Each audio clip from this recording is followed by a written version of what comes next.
Do you realize the importance of what you're holding? Do you really recognize what Allah has blessed you with?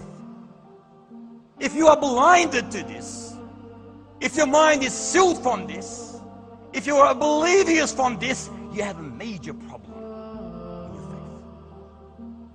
Brothers and sisters, don't undermine what you have been blessed with. When you say La ilaha illallah, say it with beauty, with happiness, with izzah, with love, with desire, with wantonness, because you have been blessed with this deen.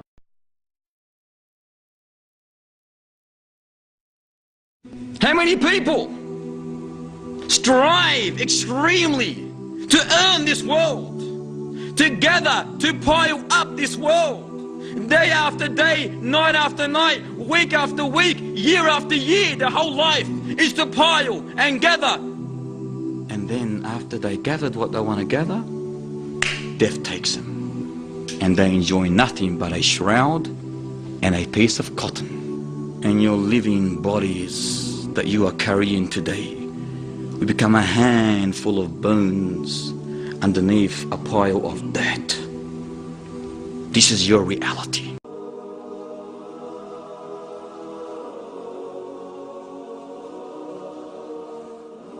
We praise the Almighty Lord for blessing us with this deen, the deen of Islam. We praise the Almighty Lord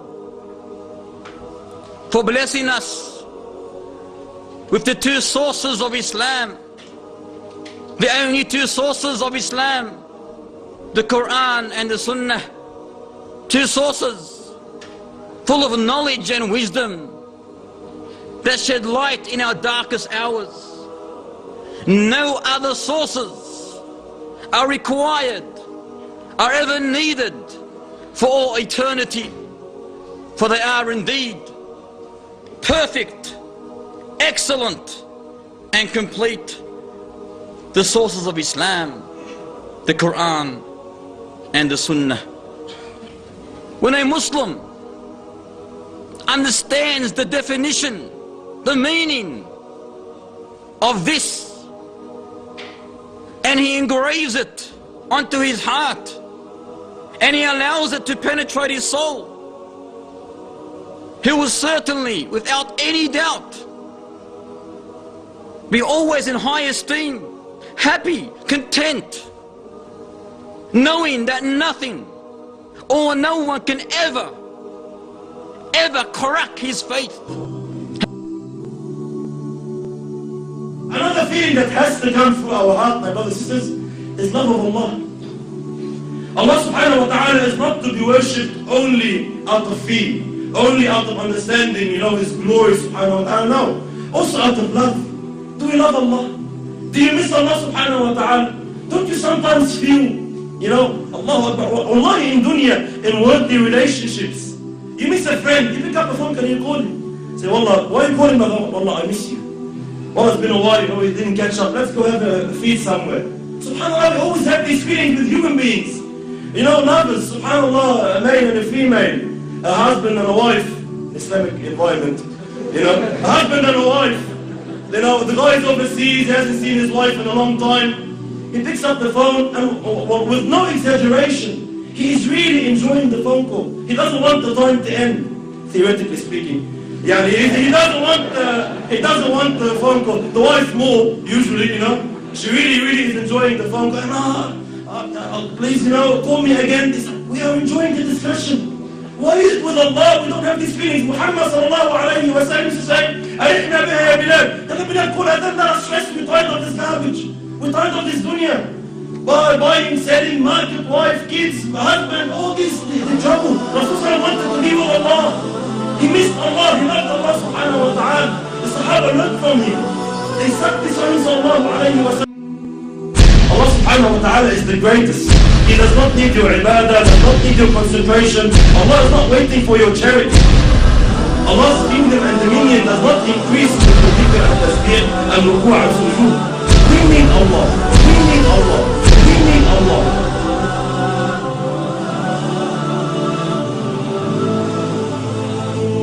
The issue of salat, the problem that we are facing with salat is that salat has to do with spirituality. It has to do with feelings that come through your heart and thoughts that come through your mind. A successful Muslim, like Allah subhanahu wa ta'ala says, قَدْ أَفْلَحَ الْمُؤْمِنُونَ الَّذِينَ هُمْ فِي صَلَاتِهِمْ خَاشِعُونَ. Verily the believers are successful, they are the ones who have khushu' in their salat. They pray properly, they stand before Allah subhanahu wa ta'ala properly. A crucial step, a crucial cornerstone in achieving this target is to know who you're standing in front of. Who are you speaking to?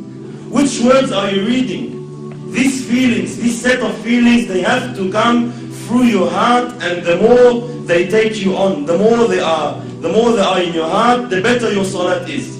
And the weaker these thoughts and feelings come to your heart, the weaker your prayer is. Most of us, my brothers and sisters, when we stand in our salat, we are daydreaming. That's the honest truth. 90% of us, we're daydreaming in our salat. We're not even thinking of what we are supposed to think about. The thought of thinking of something doesn't exist. Why? Because the intention is not there, the strength is not there, the understanding is not there. This is why briefly, inshallah, what feelings, what emotions must come through our hearts standing before Allah subhanahu wa ta'ala? How can we assist? How can we basically amplify these feelings? Number one, knowing who Allah subhanahu wa ta'ala is. Who am I talking to? Who am I standing in front of? Allah subhanahu wa ta'ala, my brothers and sisters, does not need us. Allah subhanahu wa ta'ala is the greatest. He does not need your ibadah, does not need your concentration. Allah is not waiting for your charity. Allah's kingdom and dominion does not increase with your dhikr and tasbih and ruku' and sujood. We need Allah. We should be honored. Every single one of us, the second you make takbir, the second you say Allahu Akbar, should be honored. That Allah subhanahu wa ta'ala has allowed you a window of opportunity to speak to Him, to stand before Him. This is why the ulama say, whoever wants to talk to Allah, he should pray. You want to talk to Allah, start praying. When you're praying, you are directly, with no barriers, with no intermediaries, with no interpreters, you are speaking to your Lord, your Creator. This is why very, very important that we realize who we're talking to, my brothers. It's a small brief hadith. You know, Allahu Akbar, the understanding we should have who Allah subhanahu wa ta'ala is. Muhammad sallallahu alayhi wa sallam says in the authentic hadith, أَطَّتِ السَّمَاء وَحُقَّ لَهَا أَنْ طَئِتْ. The heavens have squeaked. You know, when you jump on a horse or a camel, the saddle makes a squeaky noise from the weight. أَطَّتِ السَّمَاء وَحُقَّ لَهَا أَنْ طَئِتْ. The heavens have squeaked, and they have a right to squeak. مَا فِيهَا مَوْضَعَ أَرْبَعَ أَصَابِعَ. Our Prophet is saying, our teacher is saying, sallallahu alayhi wa sallam, there's no space of 4 fingers in all this universe, إِلَّا وَمَلَكٌ ساجد لله تعالى, except that there is an angel who has prostrated his head before Allah subhanahu wa ta'ala. كل أوامره تهدينا وتنادينا للخير ينهانا عن كل طريق يأخذنا نحو الشر فالله رحيم وحليم يدعو دوما للبر كل أوامره تهدينا وتنادينا للخير ينهانا عن كل طريق يأخذنا نحو الشر فالله رحيم وحليم يدعو دوما للبر. Amr ibn al-As, his father, had his son when he was 11 years old. Abdullah ibn Amr. So they were like father and son, but there was only like an 11-year gap between them. So very, very, very close to one another. So Abdullah ibn Amr radiallahu anhu was a abid. He was a worshipper of Allah. No mucking around, no joking, fasting every day, tahajjud every night, all night. Fasting in the morning, Allahu Akbar. Dhikr of Allah, ibadah, da'wah, ilm, name it. He was one of these youth that dedicated themselves to Allah to the extent that his father had to force him to marry. He's one of those people that the father had to actually, no, get married. And it wasn't because of work or because he had a haram. No, he was dedicated to Allah. He didn't have time to think of these things. SubhanAllah. They don't exist in our time. So Abdullah ibn Amr radiallahu anhu was forced to get married. Allahu Akbar. I want you to imagine the feeling going through a young man's heart on his wedding night. What do you think of? Our youth are smiling, I know. Your wedding night, the first night, that's it, you know. And for them, he didn't have a, he didn't meet his wife for 10 years beforehand. No. It's the first time to see his wife. It's the first time to actually, probably see a female in Medina. He actually see, they're full of shahwat, they were true men, they're full of desire. And Abdullah ibn Amr radiallahu anhu says to his new wife, Allahu Akbar, please allow me to pray 2 rak'at. Allow me to pray 2 rak'at. In this time, he's thinking of Allah.